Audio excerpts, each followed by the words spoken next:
Good old Cartoon Network has given us some timeless cartoons over the last couple of decades. But they've also had their share of truly bad shows. Often, Cartoon Network frantically hid away these vile experiments gone wrong, desperately attempting to draw all our attention away from them. Some of these shows are painfully pandering, incredibly boring, or just plain ugly. So, we're gonna check them out today. So let's take a look at the top 10 worst Cartoon Network shows of all time. As always, if you do like these shows, that's great. It's nice that you can enjoy something that I just can't. And in the end, it's just my silly personal opinion. With that said, on to the countdown. Number 10.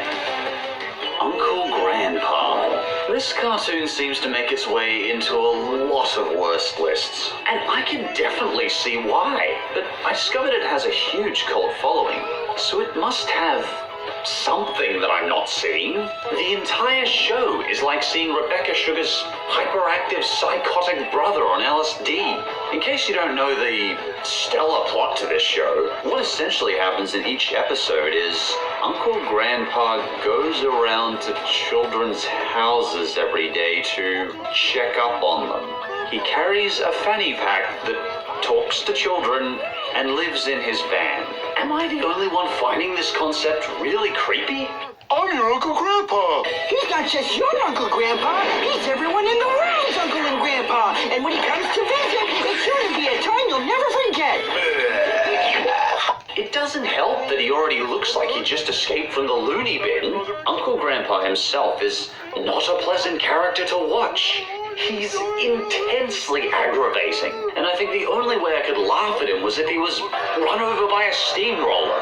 They even did a crossover with Steven Universe at one point, as though mixing gold with sewage would make it slightly more tolerable. But Uncle Grandpa is so bad that it managed to make Steven Universe actually bad. This is the only Steven Universe episode I have not watched. I watched it for 1 minute and closed it, removing it from my library and never looking at it again. This cartoon is so astonishingly awful that it can manage